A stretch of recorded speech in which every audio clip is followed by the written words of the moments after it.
You're in line. You're watching all the people go by you. And you're standing there like, they're letting in all these lightning lane people.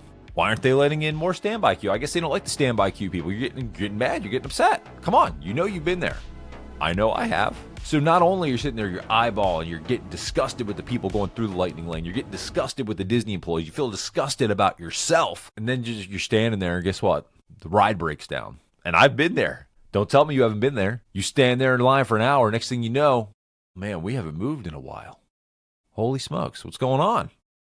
Then you hear that announcement. Oh, we're not sure when the ride's going to open back up. You're like, maybe if I had the lightning lane, I would have gotten on it. You feel like garbage.